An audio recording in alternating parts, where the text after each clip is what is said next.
welcome to Tone. How's everybody doing today? This is Attorney Antonio Moore coming to you from Tone Talks, here to have a discussion about Fat Joe being invited to the White House by none other than Vice President Kamala Harris, trying to emulate the way that Obama used hip hop and Diddy and Sean Combs. She can't use Diddy with all his issues. She really can't use Jay-Z. So she just went all the way down the list to number 879, Joe Cartagena. And I want to have this discussion because they are using an old playbook that goes all the way back to President Coolidge and a marketer that brought this whole using celebrity to trick the general public to think somebody that doesn't have savvy or isn't cool is cool. I don't know how Fat Joe gets you there, but that's what they did. So again, let's frame the discussion. So Kamala Harris, and I'll get into a story about it, wanted to talk. Kamala Harris, the former prosecutor that had prisoners fighting fires that should have been free, wanted to talk about the legalization of weed against other drugs, and none other than Fat Joe was her expert to bring in, and Moray. That's what he said, Moray. And what I have to say about it is this is ridiculous, a ridiculous political spectacle by Kamala Harris. We already seen this hip-hop empty politics playbook by Barack Obama. You guys dragged out Fat Joe. What is this nonsense? Fat Joe, while moderating, he said moderating, roundtable with VP Harris, and then he got out of his shoes and he thought that he was Nino Brown, and she had to slow him down. So she has to slow him down because she done gave him too much floor because he shouldn't be there. All right. Let me let you hear it for yourself. The ear to the streets, asking me to be the moderator. The ear to the streets. Hear you out. You know, I'm very big on healthcare, price, transparency. But today, when the Vice President calls me, I stop everything. So I came to hear this out, and I'm sure this is going to be a very impactful meeting to hear all your impactful stories. And we're going to keep this intimate. So I was asked, so press, we thank you for being here, but... Hold on, I'm gonna give a statement too. Okay. But I thank you, Fat Joe. So I came to hear this out, and I'm sure this is going to be a very impactful meeting to hear all your impactful stories. And we're going to keep this intimate. So I was asked, so press, we thank you for being here, but... Hold on, I'm gonna give a statement too. Okay. But I thank you, Fat Joe, for being here and taking the time in the White House for your voice. These people think that American descendants of slavery, Black Americans, African Americans are a joke. And they are basically now using, and when I say these people, I'm talking about Kamala Harris, who is Jamaican and Indian, and Fat Joe, who is, I believe, Puerto Rican. I'll have a slide later that'll clarify. But I have no idea what they're doing. I find it offensive. You should find it offensive. I have no idea what Kamala thinks is appropriate or inappropriate, but I will tell you this is inappropriate. This man can't even speak the language well and been here that long, struggling. Now, we all mess up a word or two, but I didn't need all of that big boy stuff from a local rapper that had his hit 20 years ago. You might as well bring up Otis and Bobby Brown. Bring them all out. I have no idea what we're talking about, but I will tell you, to me, I did a whole thread on it. He looked like his name is Santiago. Santiago, in 1999, you had a song, correct? Question mark. Tell us if you can think 20 years back for what, if any reason, we have you here today to speak on the topic of politics. Let me think about it. I have no idea what Kamala is doing. His real name is Joseph Antonio Cartagena. Y'all thought I was playing. Okay. Joseph Antonio Cartagena. In the chat, how many people knew that was his name? All right. I want to make sure that we all got it set up. This is Fat Joe. He was invited to the White House to speak before the vice president about the issue of drugs legalization from a vice president who was a prosecutor who was hard on drug crimes. But we don't even realize how ignorant it is, even in context of current politics. Less than a few weeks ago, rapper Fat Joe criticized for getting a pair of Donald Trump branded sneakers. And just so we don't think it was like maybe somebody said it and he didn't really buy it, how many people knew this? He done bought these sneakers. So what kind of failure is it politically for a Kamala Harris to allow this photo op after he bought them sneakers? Now we gonna hear from him that I'm not supporting him for president. What you think you're doing when you take a picture with these sneakers? So he's not ADOS, and then he's a rapper, very low educated, and doesn't speak all that well, doesn't understand the topic all that good, and he done bought these sneakers to support Donald Trump in his run for office, and took a picture with it and put it on his Instagram. That's all the support Trump needs. Rapper Fat Joe has received backlash on social media after announcing that he owns a pair of golden high top sneakers from Trump. I think they're like $1,000. Come on, man. And you got Kamala with him at the White House, while she's a former prosecutor that was hard on drug crimes. We'll get into that. Really, what is this stupidity? Can somebody give me an answer? Somebody said revolutions are not led by entertainers. I don't even know if he's an entertainer. Like, I don't know what that is. Like, he's not relevant. He's not popular culture. He's a guy that had a song in 20 years ago. I don't know if we understand time. Could they have brought somebody out from 83 and 04? No. So why is he here? Just craze all the way around. Fat Joe, clout chasing. Come on, let's get to it. I want to have a discussion. Fat Joe was born August 19, 1970 in the South Bronx area of New York City, where he was raised by parents of Puerto Rican and Cuban descent. So he's Cuban and Puerto Rican. Ain't nothing wrong with being Cuban and Puerto Rican, but it ain't ADOS. I don't know what it got to do with us. I guess because we both love hip hop, we the same. I had some comments come through in the thread. I wanted to share those to give some context from other people. I said, this whole Fat Joe Kamala Harris event was a decadent veil, meaning black celebrity is a decadent veil, or hip hop celebrity over particularly ADOS, Black American politics, but general politics for the poor as well. It was a decadent veil spectacle for photos. No lawyers, somebody said no lawyers, no PhD holders, no one in finance, criminal law, not anyone with education to speak on the matter, someone who can actually debate her and her record, which we'll get to. They just get a mediocre at best, and I think it's below at best. Rapper, wow, just wow. The disrespect is blatant. Nah, we need his government name, not his stage performer name, because she actually calls him Fat Joe, like there. No, his name is Joe Cartagena. He looked like his name is Santiago. That's just what he looked like to me. Santiago with a song from 20 years ago. No, he don't have no college degree, Christopher Perkins, to my knowledge. Ian Eiler, the black political class, our politicians see this type of nonsense and say nothing. Macy Griffin Trucking, LLC. When you lose the black vote, go on to the next. So there is this other element of, is this all a play to the Latin vote? To try to pull them out of supporting Donald Trump. And you seeing it through the lens of him and being tied to blacks through being black, kind of, because he do hip hop, but actually it's a whole play to the Latin vote. Good catch, Macy.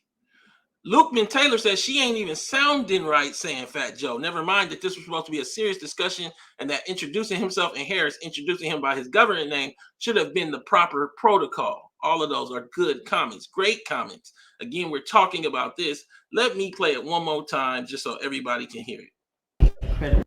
Asking me to be the moderator, the ear to the streets, hear you out. You know, I'm very big on healthcare, price, transparency. But today, when the Vice President calls me, I stop everything. So I came to hear this out, and I'm sure this is going to be a very impactful meeting to hear all your impactful stories. And we're going to keep this intimate. So I was asked, so press, we thank you for being here, but intimate don't bring. Okay. Hold on. Intimate, I don't think he understands. In my view, intimate means don't bring a bunch of your people that you be running around with to the thing. It don't mean that you get to tell the press how many people they bring. I just need you to see it. He don't even understand. I don't understand. Look, she trying to act like so she's struggling so bad, no support. Didn't nobody want to. You think? Let's, in all honesty, do you really believe? And this is him with the red tie. He don't know what it means. Come on, remember T.I. had a red tie on too. But do you think he was the first call? He was call number 679. Everybody else said, I ain't going down there with Kamala. Kamala Harris to host marijuana reform event with Fat Joe. The post Kamala Harris to the post Kamala Harris to host reform event with Fat Joe appeared on Consequence. President Joe Biden's administration has announced the first in a series of events centered on marijuana reform. A roundtable discussion with, we're going to start off with Fat Joe. We want to start strong. Vice President Kamala Harris, rapper Fat Joe, Kentucky Governor Andy Bashar, and others. How many people even did vetted and knew that he had done this a few weeks ago? That is an absolute failure by an administration struggling with his image in an election year to allow this man who is nobody to speak on this topic with no expertise. He just had this shoe like a few weeks ago. Now, this tells you the level of which she does her research and her team. Hosted by Harris in the West Wing, this upcoming Friday, the event will be the administration's first action since Biden announced earlier this month that his cabinet will review the federal classification of marijuana. Additionally, Biden is looking at expunging thousands of convictions for possession and joining a roundtable discussion with a number of individuals who received pardons for prior cannabis convictions. Friday's engagement, you notice that Biden ain't out there. He said, Fat Joe in the room? Oh, no, I'm going to eat. Go on in there, Kamala. Friday's engagement will build on the vice president's efforts to uplift the historic actions the Biden-Harris administration has taken to ensure everyone has access to opportunity, including by making the criminal justice more just. And this is the person that they're going to choose. Let me make sure that I give context for a lot of people that don't know about Kamala. Kamala Harris AG office tried to keep inmates locked up for cheap labor.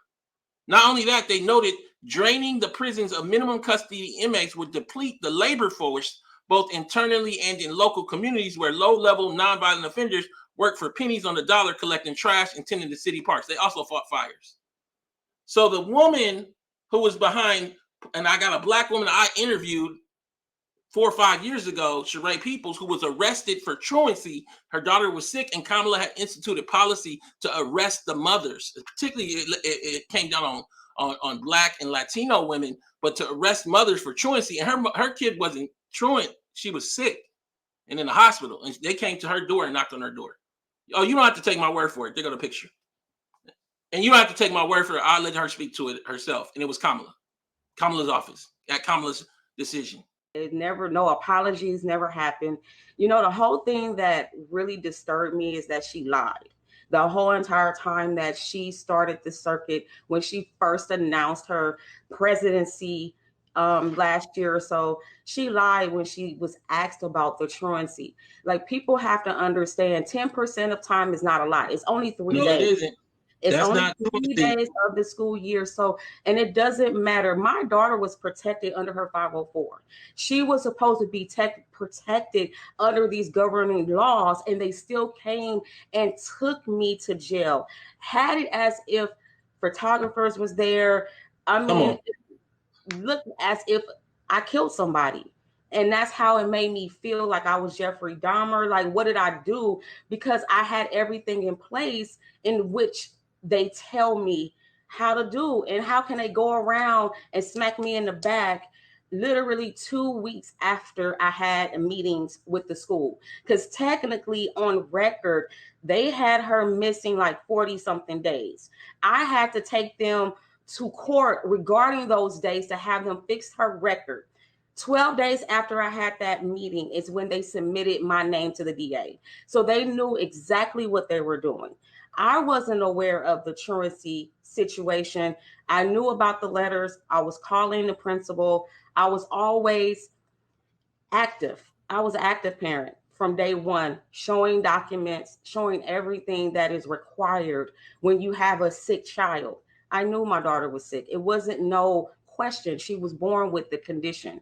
So when you're being monitored by the state, you're being monitored by the federal government, because I have opiates, I have narcotics in my home. So up under these conditions, this is what I know. And I knew I needed to protect my daughter by having these so-called documents that never literally protected me or her. So I need you guys to understand the context of Kamala Harris, to understand how insane it is for her to be the face of criminal justice reform. This woman, who is not American descendant of slavery, has created the type of hustle and three-card Monte we have not seen in generations. It goes beyond Obama. You can listen for yourself. Just listen. Were it not for the education I received. And I know many of us will say the same thing. And I believe a child going without an education is tantamount to a crime. So I decided I was going to start prosecuting parents for truancy. Well, this was a little controversial in San Francisco. And frankly, my staff went bananas. They were very concerned because we didn't know at the time whether I was going to have an opponent in my re-election race. But I said, look, I'm done. This is a serious issue, and I've got a little political capital, and I'm going to spend some of it. And this is what we did. We recognized that in that initiative, as a prosecutor and law enforcement, I have a huge stick. The school district has got a carrot. Let's work in tandem around our collective objective and goal, which is to get those kids in school. So, to that end, on my letterhead, now let me tell you something about my letterhead. When you're the DA of a major city in this country, usually the job comes with a badge. And there is often an artistic rendering of said badge on your stationery. So I sent a letter out on my letterhead to every parent in the school district, outlining the connection that was statistically proven between elementary school truancy, high school dropouts, who will become a victim of crime, and who will become a perpetrator of crime. We sent it out to everyone. A friend of mine actually called me and he said, Kamala, my wife got the letter. She freaked out. She brought all the kids into the living room, held up the letter, said, if you don't go to school, Kamala's going to put you and me in jail. Yes, we achieved intended effect. So as we look at this discussion of what happened in her trying to champion the legalization of marijuana, she didn't have this position as a prosecutor. She was putting people in jail. She was hard on crime to the point where she was putting mothers in jail for truancy that at times wasn't even truancy. I'll bring the woman in for an interview, part of the interview later on that I did years ago. And now you have her, this woman who, to me, struggles with identity in terms of, if you're going to be an Indian woman that has, a Jamaican side that was the secondary identity to the primary, which was the Indian, run like Nikki Haley. This whole con on ADOS black folks doesn't work unless you're just empty and don't understand politics, her political positions, both historically and present day, and also her lineal realities. We don't never see that father from Jamaica, and I don't even know if that changes anything, because again, we talking about being ADOS, American descendant of slavery. And then you got Joseph Cartagena there, who just a week ago was buying the Donald Trump shoes and taking pictures and making sure we see it on the Instagram. Okay. This is the man that came to the White House and spoke for your child that might be facing charges for marijuana. Kamala Harris to host marijuana reform event with Fat Joe. With who? This is a guy who had a mid-tier rap song over 20 years ago. You might as well have Harris host hockey at the White House with Otis from the Temptations. You might as well have Harris host backpack giveaway with Bobby Brown. She ain't bringing no addition, just Bobby. You had somebody come in my thread and they said, they from the K Hive. They got 57 followers. That ain't a hive. This is just a person. Don't put no K Hive if you 1B. Just say the KB, KBEE. Relentless Kamala enjoyer. Got her in some Egyptian stuff. I don't even know what this is, bro. August 23, new account. Is this a bot? They called us bots. Lean back. Lean back. But we know that this playbook comes from somewhere.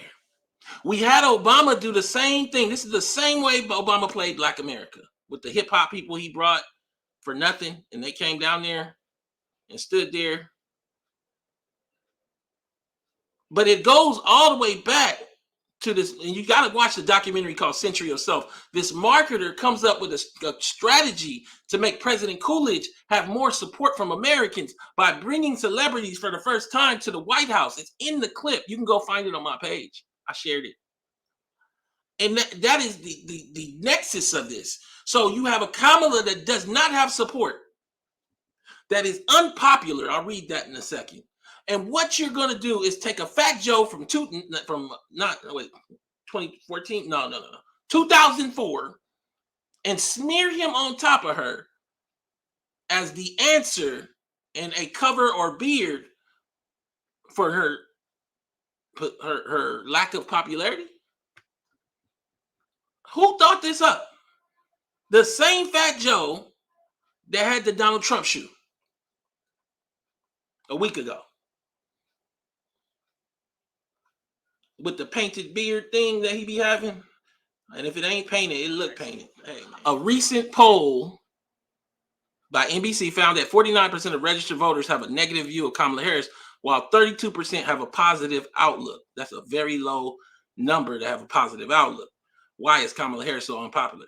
Fact check. Is Kamala Harris the most unpopular vice president ever? So she's definitely unpopular at the top of the level. But they question whether she was the most unpopular vice president ever. But I need you guys to understand her record in context of her political history. Kamala Harris's criminal justice record killed her presidential run. Harris' record as a prosecutor was representative of the politics of the past. The nation had moved on. This is a section from the article, but feel free to go read the full article. It was a good one.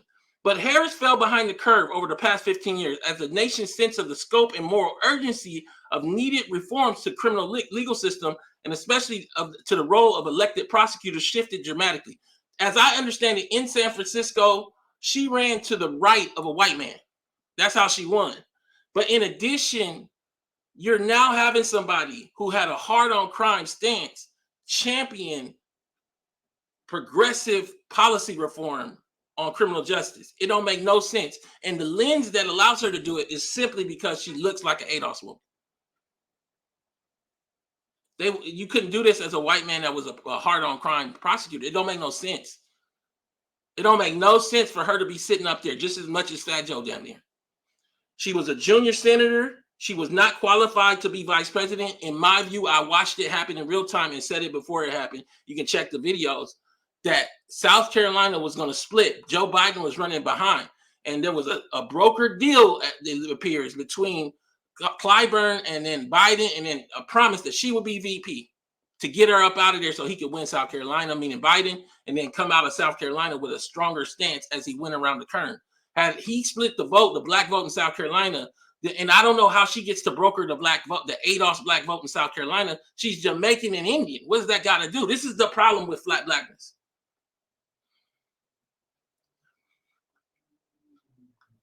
But Harris fell behind the curve, and then she grew up in Canada. People don't even think about that part. You got the Willie Brown stuff. It's just a really weird mix with this woman.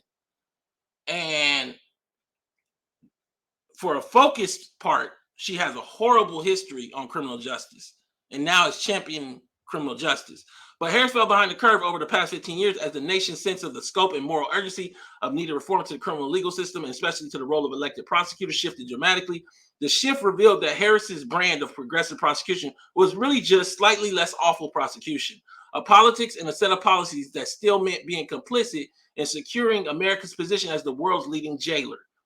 Jailing who? Primarily ADOS or Black American men, along with Latino men and some white men, As Attorney General, she weaponized technicalities to keep wrongfully convicted people behind bars rather than allow them new trials with competent counsel and prosecutors willing to play fair.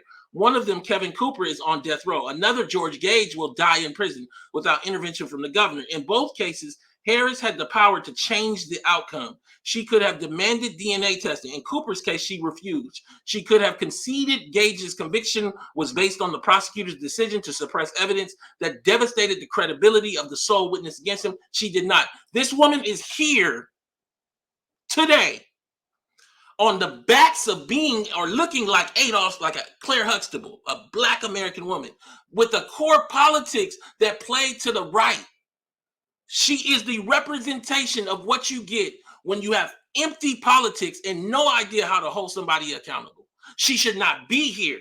And it is reflected in how she brought this man who just had a Donald Trump shoe on here, who has no qualifications to be here, who had a song 20 years ago. Where the K-Hive at? Bring him in. Or the KB. Then brought this man on who just 2 weeks ago, and not like years ago even, did this with this shoe. I want you to understand, you ain't got to take my word for it. You ain't got to take my word for it. Harris also failed to hold police and prosecutors accountable for misconduct in Orange County, where a sprawling jailhouse informant scandal has robbed countless people of their right to a fair trial. Why a VP Kamala Harris could be a disaster for marijuana policy by Forbes 3 years ago. Kamala is a cop. No matter how excited Democratic voters may be of having the first woman of color,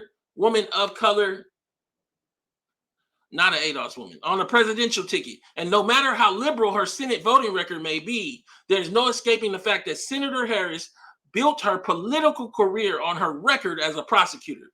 Yeah, she wasn't the mayor. She wasn't a governor. She was a junior senator. She's really just a long-term prosecutor that was putting everybody behind bars, that got her job kicked off from Willie Brown and dating him while he was married, when he was old. In that position, she oversaw the arrest and prosecution of thousands of people, mostly young people of color, for marijuana and other drug offenses.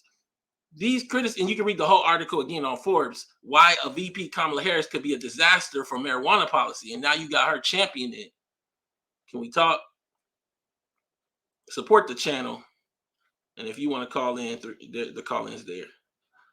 You know, it's Sunday. I know people are running around doing what they got to do in life, but support the channel. These criticisms from the left and right should have supporters of legalization concerned, especially as they review her history and record from her time as a prosecutor before it became politically advantageous and popular to support cannabis reform once she became a U.S. Senator. And a look back at her record as California Attorney General, the Washington Free Beacon concluded that over 1,500 people were sent to prison in California for marijuana offenses between 2011 and 2016. Harris was unapologetic about her position on locking up nonviolent offenders, writing in her 2008 book, Smarter on Crime, that nonviolent crimes exact a huge toll on America's communities. It's important to fight all crime, drug crimes in particular, exact a terrible toll and rob people young and old of hope. It was during this time period that Kamala Harris had the chance to show her true colors on the issue, when California voters had the chance to vote on Prop 19, a ballot initiative that would have legalized marijuana in the state. A candidate for state attorney general in the same election, Harris not only spoke out in opposition to the initiative, she chose to author an opposition statement in the state's official ballot guide, claiming that legalization seriously compromises the safety of our communities, roadways, and workplaces. It is fair to wonder if California politicians like Harris has shown the political fortitude to support reform, whether the initiative would have passed. So the woman that spoke out against any reform in her home state that was a prosecutor now is trying to champion marijuana reform? And y'all letting her do it because she looks like an ADOS woman. Kind of. Make it make sense. I know a lot of y'all might not have known this history or forgot it because we've covered it. And they're using somebody who had a song, Terror Squad, Fat Joe, and Remy Ma. He was just one person on it in 2004. That had a Donald Trump shoe last week, 2 weeks ago.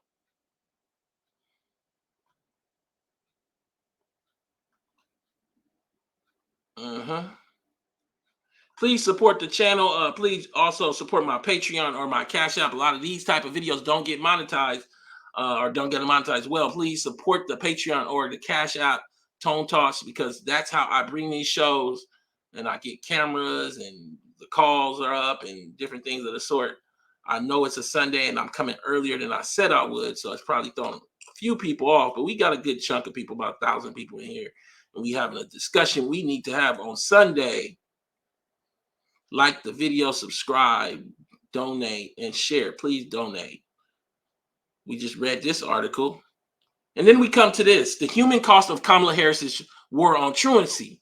So you had Sheree Peoples as an example of that hard on crimes. I played the video of Kamala earlier, stance that she took, and she was laughing about it, that was leading to the destruction of families. But you don't have to take my word for it. Hold on. You ain't got to take my word for it. You can listen to Sheree. How has this affected you financially, this whole thing, since, because how long ago was this and everything? Well, first of all, during my trial, I was unable to get a job because it was a criminal ongoing trial, and they had it set up as a trial for 2.5 years. So it wasn't like it was in preliminary. So anytime my background got ran, they saw it. So it was immediately, oh no, come to us afterwards. I got— You mean the truancy charge? My truancy charge, yes, was on the felony or a misdemeanor? It's considered a misdemeanor, but because I guess the way they run your background, anytime you have a open criminal case, they don't want to mess with you. So on top of that, I'll have to protect my name due to her benefits, so I can ensure that she can still receive that part. And I got put out of my home. I end up getting evicted because of it. So my eviction is still on my record. I still have to clear my record from the arrest. So the arrest record is still there. I'm in the process to try to get it expunged, try to figure all of that out, on top of still trying to maintain the health and safety of my child. So I want you to hear from her about how this all went down. The human cost of Kamala Harris's war on truancy. And again, Kamala Harris AG office tried to keep inmates locked up for cheap labor. So we have the woman who did this policy out here trying to talk about criminal justice reform when she's the jailer in that effect, or the person that sent people to the jailer. Let's listen to this one more time. I would not be standing here were it not for the education I received. And I know many of us will say the same thing. And I believe a child going without an education is tantamount to a crime. So I decided I was going to start prosecuting parents for truancy. Well, this was a little controversial in San Francisco. And frankly, my staff went bananas. They were very concerned because we didn't know at the time whether I was going to have an opponent in my re-election race. But I said, look, I'm done. This is a serious issue, and I've got a little political capital, and I'm going to spend some of it. And this is what we did. We recognized that in that initiative, as a prosecutor and law enforcement, I have a huge stick. The school district has got a carrot. Let's work in tandem around our collective objective and goal, which is to get those kids in school. So, to that end, on my letterhead, now let me tell you something about my letterhead. When you're the DA of a major city in this country, usually the job comes with a badge. And there is often an artistic rendering of said badge on your stationery. So I sent a letter out on my letterhead to every parent in the school district, outlining the connection that was statistically proven between elementary school truancy, high school dropouts, who will become a victim of crime, and who will become a perpetrator of crime. We sent it out to everyone. A friend of mine actually called me and he said, Kamala, my wife got the letter. She freaked out. She brought all the kids into the living room, held up the letter, said, if you don't go to school, Kamala's going to put you and me in jail. Yeah, man. So I just wanted to come and have a discussion around this Fat Joe going to the White House and just contextualize how problematic it is. We got to understand when this don't make no sense. You got this man who can't even speak all that well at the White House, speaking for you, speaking for your children. You got to ask yourself, is that good enough? Let's listen to it one last time. But I thank you. Asking me to be the moderator, the ear to the streets, hear you out. You know, I'm very big on the healthcare price transparency. But today, when the Vice President calls me, I stop everything.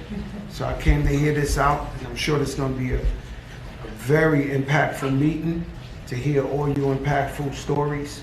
And we're going to keep this intimate, as I was asked. So, press, we thank you for being here, but... Hold on, I'm going to give a statement too. Okay. But I thank you, Fat Joe, for being here and taking the time, but really for your voice on so many critical issues, in addition to the gift. So you don't thank Adolph for triggering reparations and for igniting a Black political conversation. You gonna thank Fat Joe Cartagena, for his political voice.